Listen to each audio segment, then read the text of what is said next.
Welcome to section 34 of bacteria. This is our bacteria overview figure, and in this video, we'll be discussing Yersinia pestis and Yersinia enterocolitica, which you can see right here. This scene takes place back during the Middle Ages when the infamous bubonic plague killed millions of people. Our first character to the scene is this guy who's come to help those in need. As you can see, he's holding a big bowl of yerba mate tea, which he intends to give to the sick. Yerba sounds like Yersinia, so the bowl of yerba mate tea will be our symbol for Yersinia pestis.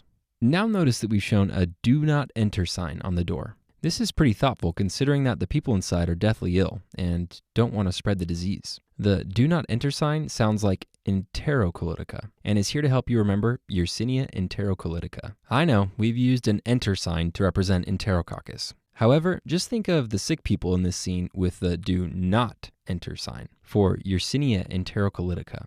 Also, the guy holding the yerba mate tea should help you think of Yersinia. So hopefully this will help you keep things straight in your mind. Before we go any further, pay attention to the background. And that's right, we've intentionally included a pink sunset, which is to help you remember that both of these organisms are gram-negative. This is a gram stain of Yersinia enterocolitica. However, Yersinia pestis would have a very similar morphology under the microscope. Notice that the organisms are pink and rod-shaped, hence the gram-negative bacilli classification. Okay, notice that we've also shown several sacks of yerba mate stuff next to the doctor guy. The sac is completely surrounding the yerba mate stuff, just like the capsule of Yersinia surrounds and protects the organism from phagocytosis. So remember, Yersinia pestis is encapsulated. You should remember that this information is specific to Yersinia pestis because it's in close proximity to the yerba mate tea. Everything next to the do not enter sign will be specific to Yersinia enterocolitica. Next, notice that we've shown a red canopy covering the entire alleyway. This is similar to the pavilion we've shown in other images.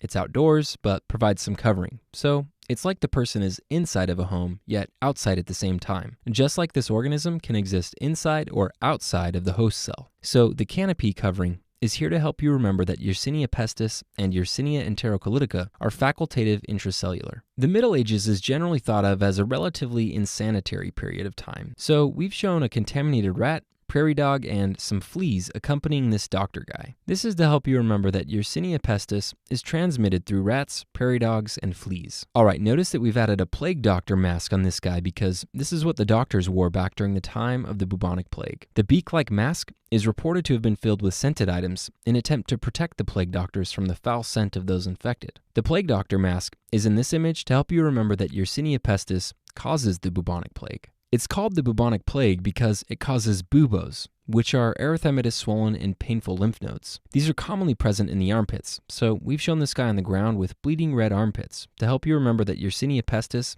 causes buboes. As you can see, the doctor is attempting to make him feel better by placing the yerba mate stuff all over his back. This is an image of a bubo present in the axillary region. You can see it right here. As you can see, it's a swollen area in the armpit and is a characteristic finding of the bubonic plague. Okay, that's all you need to know about Yersinia pestis. Now let's move on to discuss Yersinia enterocolitica. In addition to the plague doctor, we've shown another helper to the scene. As you can see, she's carrying some food to those in need. Just like the plague doctor with the sacks, the bags are here to help you remember that Yersinia enterocolitica is also encapsulated. If you look closely at the bags, you can see that she's carrying pork and milk. This is to help you remember that Yersinia enterocolitica is transmitted through contaminated milk and pork. Next, notice that we've shown a dog contaminating this already unsanitary alleyway. Yep, that's right. He's pooping right into the sewer. This is to help you remember that Yersinia enterocolitica is transmitted through pet feces. Now you can see that we've also shown a guy writing on a notepad with a very large feather pen. This guy, along with the girl, are likely employed by the city to count the infected people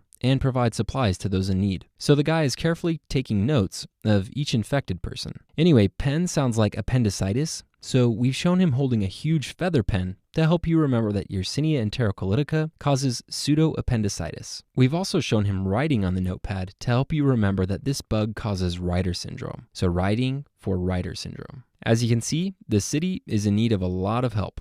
Just as the city workers started to pass by, this guy bolted outside from the door with a do not enter sign on it to vomit all over the street. After all, he didn't want to make a huge mess inside of his house. Anyway, this guy is here to help you remember that Yersinia enterocolitica causes vomiting and diarrhea. Finally, notice that we've shown a flower staff against the wall. Just like in our other videos, the flower staff is here to help you remember that Yersinia pestis and Yersinia enterocolitica can be treated with fluoroquinolones. It's not in close proximity to the yerba mate or the do not enter sign because we wanted you to remember that it can be useful for both organisms. All right, now that we've covered the image, let's review with a question. A 27-year-old male presents to the emergency department while on vacation in California due to a fever, chills, and axillary pain. Additional history reveals that while driving through Nevada, he accidentally ran over a rodent. He was very distressed by the situation, so he spent 30 minutes burying it on the side of the road. Physical examination reveals tender lymphadenopathy in the left axilla. A sample of fluid from the lymph node reveals gram-negative bacilli. This patient's condition is most likely caused by A. Coccidioides immitis, B. Yersinia pestis, C. Blastomyces dermatitis, D. Yersinia enterocolitica, or E. Cryptococcus neoformans. Okay, there are two key points from the question stem that should help you identify the causal organism. First, the patient was exposed to a rodent. So, as the question stem states, he accidentally ran over a rodent and then spent 30 minutes burying it on the side of the road. Second, he is presenting with tender lymphadenopathy in the left axilla, which is describing a bubo. Therefore, the causal organism is Yersinia pestis. So B is the correct answer. From the image, recall that the guy with the red swollen armpit right here is here to help you remember that Yersinia pestis causes buboes. A is incorrect. It's true that this fungus is commonly present in the southwestern United States and California. However, it does not cause buboes. C is also incorrect. This is a fungus that is commonly present in the eastern and central part of the United States and does not cause buboes. D is incorrect because this is transmitted through dog feces, contaminated milk, and pork, and typically presents with gastrointestinal problems. Finally, E is incorrect because this is a fungal infection that's commonly transmitted through pigeon droppings and presents with neurological findings, not buboes. So again, the correct answer is B, Yersinia pestis. And with that, we've covered everything you need to know about Yersinia pestis and Yersinia enterocolitica.